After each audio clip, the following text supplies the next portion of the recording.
কোন দিন জানি মায়ের সাথে বেয়াদবি করেছো, এই কারণে আজকে ময়দানে বৈশা মোনাজাত দাও কিন্তু চোখে পানি আসে না, কারণ মা বাবায় মনে হয় তোমার উপরে কষ্ট পাইছে। কোন দিন জানি এমন কথা বলছো, মা গোপনে কাপড়ের আঁচল দিয়া মুখ মুছে, মুখ দিয়া ঢেকে ঢেকে কান্না করছে। ওই মা বাবারে যারা কাঁদাইছো রে যুবক, আজকে বাসায় গিয়া মাকে বলবি, মা আমি আজকে ওয়াজের প্যান্ডেল থেকে তওবার নিয়ত করেছি, আর তোমাদের কষ্ট দিব না। আমার ডানে বামে দেখলাম মোনাজাতে কত যুবকের কান্নার আওয়াজ, আমার চোখে পানি আসে না রে মা। হয়তো গুনার কারণে বুঝি আল্লাহ বেজার হয়ে গেছে, মশারি টানাইয়া ঘুমাই। গুনাহগার হইয়া কবরে গেলে ওই কবরে কই পাবো মশারি? এখানে আমি গরমে ফ্যানের বাতাস লাগায় ঘুমাই, এসির বাতাস লাগায় ঘুমাই। অন্ধকার কবরে যদি গুনাহগার হইয়াই যাই, জাহান্নামের আগুনের গরম সহ্য করার শক্তি নাই।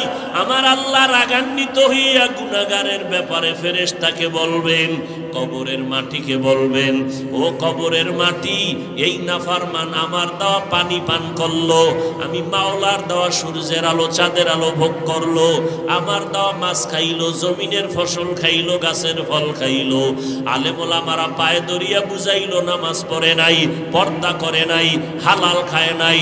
ও কবরের মাটি, এই গুনাহগারকে দুই পার্শ্বের মাটি জোরে জোরে চাপ দাও, এত জোরে চাপ দিবে পাজরের হাড় চুরমার হয়ে যাবে, সহ্য করতে পারবা না রে বাবা। এই চিন্তা করে এক যুবক কান্না করে আর বলে, আল্লাহ মাফ করে দাও। দুনিয়ার গরম সহ্য করা সম্ভব, জাহান্নামের গরম সহ্য করা সম্ভব হবে না। দুনিয়াতে মশার কামড়ি সইতে পারি না, গুনার কারণে কবরে মশা মাছির কামড়, কেমনে পোকামাকড়ের কামড় সহ্য করব? ও আল্লাহ তুমি মাফ করে দাও। কান্না করতে না করতেই আল্লাহর ওয়াদা, এক ফোঁটা চোখের পানি যদি ছেড়ে দাও, পানি ফোঁটাটা গালের নিচে যাওয়ার আগেই আমি তোমার জীবনের গুনাহ মাফ করে দিব। নবীজি হাদিসের মধ্যে বলেন, মাছির মাথা বরাবর এক ফোঁটা চোখের পানি যদি কেউ জাহান্নামের ভয়ে চোখের পানি ছাড়তে পারে, গাভীর গোলান থেকে দুধ বের করে যেমন ভিতরে ঢুকানো সম্ভব না, যার চোখের পানি একবার বের হবে, আল্লাহর নবী বলেন আল্লাহ ওয়াদা করেছেন তাকে জাহান্নামে দেওয়াও সম্ভব না। পাওয়া যাবে 5 ওয়াক্ত নামাজ পড়ে, তাহাজ্জুদ পড়ে, এমন মা নাই? অভাব নাই। আম্মা জানেরা, আপনি কেন পারবেন না? কয়দিন আর দুনিয়ার রং তামাশার পেছনে ঘুরবেন, মরিয়া গেলে কিন্তু আর কেউ খোঁজ খবর নিবে না। সন্তান একদিন মা বলে ডাকবে, আর আপনার কবরের কিনারায় গিয়া যাবে না। হ্যাঁ, যদি একটা কোরআনওয়ালা সন্তান রেখে যান, ওই সন্তানটা কোরআন পড়বে, কবরের কিনারায় যায় কাঁদবে, আর মা মা বলে চিৎকার মেরে মাওলার কাছে দোয়া করবে, মন ভরিয়া দোয়া করবে। আমি যখন ছিলাম আমার মায়ের উদরে, চলাফেরা করলেন যে মায়, কত কষ্ট করে, এমন মাকে কেমনে আজি, এমন মাকে কেমনে আজি যাব আমি ভুলিয়া। ও আমার প্রাণের মা, মা গো মা, কোথায় গেলে মোরে ছাড়িয়া, জনম দুঃখী ইয়াতীম আমি, চাই না কেহ ফিরিয়া। জীবনের মূল কষ্ট মায়ের প্রসব বেদনা, 27 আসমান সাত জমিন তখন মায়েরই মাথায়। জীবনের মূল কষ্ট মায়ের প্রসব বেদনা, সাত আসমান সাত জমিন তখন মায়েরই মাথায়। আমার সুন্দর মুখ দেখে মায়ের, আমার সুন্দর মুখ দেখে মায়ের ব্যথা যায় দেয় হাসাইয়া। ও আমার প্রাণের মা, মা গো মা, কোথায় গেলে মোরে ছাড়িয়া? জনম দুঃখী ইয়াতিম আমি, চায় না কেহ ফিরিয়া। এমন একটা সন্তান যদি রেখে যাইতে পারো পর্দার আড়ালের মা, পাঁচ বেলার নামাজ পড়ে পড়ে চোখের পানি ছেড়ে দোয়া করবে আর বলবে ও দয়ার মালিক, ওই মা কত কষ্ট করে আমাকে মানুষের মতো মানুষ বানাইলে। ও যুবক, ওই মায়ের চোখের পানি আর দোয়া ছাড়া তুমি আজ পরীক্ষায় ভালো নাম্বার পাও নাই। আমি হাফিজুর রহমান এই চেয়ারে বসতে পারি না রে বাবা। ওই মা বাবার চোখের পানি আর দোয়ার মাধ্যমে তুমি সম্মানের চেয়ারে বসছো, টাকার মালিক, বাড়ির মালিক হয়ে গেছো। ওই মা দোয়া না করলে কোন সন্তান কামিয়াবির দরজা পাইতো না। ওই মা বাবার জন্য কলিজা ভরে দোয়া নাও, মায়ের দোয়া তোমার দরজা খুলে যাবে, হেদায়েতের পথ অগ্রগামী হয়ে যাবে। জীবনে কম তো অন্যায় করো নাই, মনে চাইছে পার্কে যাবা, দৌড়াইয়া পার্কে চলে গেছো, কেউ বাধা দিছে তুমি থামো নাই, মা বাধা দিছে, মায়ের সাথে খারাপ ব্যবহার করেছো। এই এলাই ময়দানের ভিতরে এমন আল্লাহর গোলামরা বসে আছেন যারা মা বলিয়া ডাক দিতে পারে না, বহু আগে মা হারায় ফেলছে। ঈদের দিন একটা যুবক সন্তান কবরের কিনারায় কান্না করতেছে হাউমাউ করে। ও যুবক, আজকে ঈদের আনন্দ বাদ দিয়া কেন কাঁদো? বলে গত ঈদে আমার আব্বাকে পাশে নিয়ে নামাজ পড়ছি ঈদগাহে, আম্মা জান আমার মাথায় হাত দিয়া দোয়া করে দিয়েছে। আজকে ঈদের নামাজে যখন রওনা হয়ে গেলাম, হঠাৎ দেখি আমার বিছানাটা খালি, আমার মা নাই, আমার আব্বা নাই, কে আমার মাথায় হাত দিয়া একটু দোয়া করবেন? যেই মা এমন একটা রাত নাই যে আমার খোঁজ খবর নেয় নাই, আমার আব্বা যান টেলিফোন করে খোঁজ খবর নিত। ও সন্তানেরা, ওই মা বাবারে কেমনে ভুলিয়া গেছো? আব্বা ঘুমায়, ভাই বোনেরা ঘুমায়, আমি বড় অসুস্থ বিছানায় পড়ে আছি। আম্মা জান আমাকে সারাটা রাত আমার মাথার কিনারায় বসে বসে পাহারা দিয়েছে। গভীর রাতে তাকায় দেখি আমার মা বাবা, আমার বাবা, আমার ভাই বোনেরা ঘুমায়, আমার মা ঘুমায় না। ও মা, তুমি কেন ঘুমাও না? বলে তুই অসুস্থ, যদি মা বলে ডাক দাও, আমি জবাব দিতে না পারলে তুই কষ্ট পাবি, আমিও কষ্ট পাবো। আমি যতই চেষ্টা করি আমার চোখের মধ্যে ঘুম আসে না। ওই মা বাবার দোয়া নিয়ে সামনে আগাও রে যুবক, ওই মা বাবার কষ্ট দিলে আগাইতে পারবা না। কোন দিন জানি মায়ের সাথে বেয়াদবি করেছো, এই কারণে আজকে ময়দানে বৈশা মোনাজাত দাও কিন্তু চোখে পানি আসে না, কারণ মা বাবায় মনে হয় তোমার উপরে কষ্ট পাইছে। কোন দিন জানি এমন কথা বলছো, মা গোপনে কাপড়ের আঁচল দিয়া মুখ মুছে, মুখ দিয়া ঢেকে ঢেকে কান্না করছে। ওই মা বাবারে যারা কাঁদাইছো রে যুবক, আজকে বাসায় গিয়া মাকে বলবি, মা আমি আজকে ওয়াজের প্যান্ডেল থেকে তওবার নিয়ত করেছি, আর তোমাদের কষ্ট দিব না। আমার ডানে বামে দেখলাম মোনাজাতে কত যুবকের কান্নার আওয়াজ। আমার চোখে পানি আসে না রে মা, হয়তো গুনার কারণে বুঝি আল্লাহ বেজার হয়ে গেছে।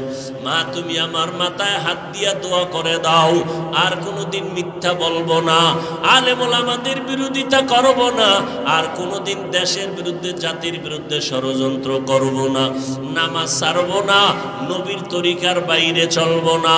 মা যদি মাথায় হাত দিয়া দোয়া করে দেয়, সাথে সাথে আরশে আজিমে চলে যাবে। কিন্তু এই ময়দানে যারা আছো, যাদের মা নাই বাবা নাই, কবরের মধ্যে পড়ে আছে রে বান্দা, বাসায় গিয়া মা বলে ডাকতে পারবা না, ওই সন্তানেরা আল্লাহর কাছে মোনাজাত ধরে ধরে কান্না করো। মাঝে মাঝে বৃহস্পতিবার শুক্রবার কবর জিয়ারত করো, একবার সূরা ইখলাস পড়িয়া দরুদ শরীফ পড়ে দোয়া করো। আল্লাহর কাছে দোয়া করলে মা বাবার জন্য এটা নিজের কাজে লাগবে রে বাবা। ওই মা বাবার জন্য দান সদকা করিও, মায়ের নামে বাবার নামে দান করতে থাকো, এর সওয়াব মা বাবায় কবরে পাবে, আল্লাহ খুশি হয়ে যাবে, তোমার কামাই রুজিতে আল্লাহ বরকত বাড়ায় দিবে রে বাবা। আজকে থেকে পিছনের সমস্ত গুনাহ থেকে তওবা করো।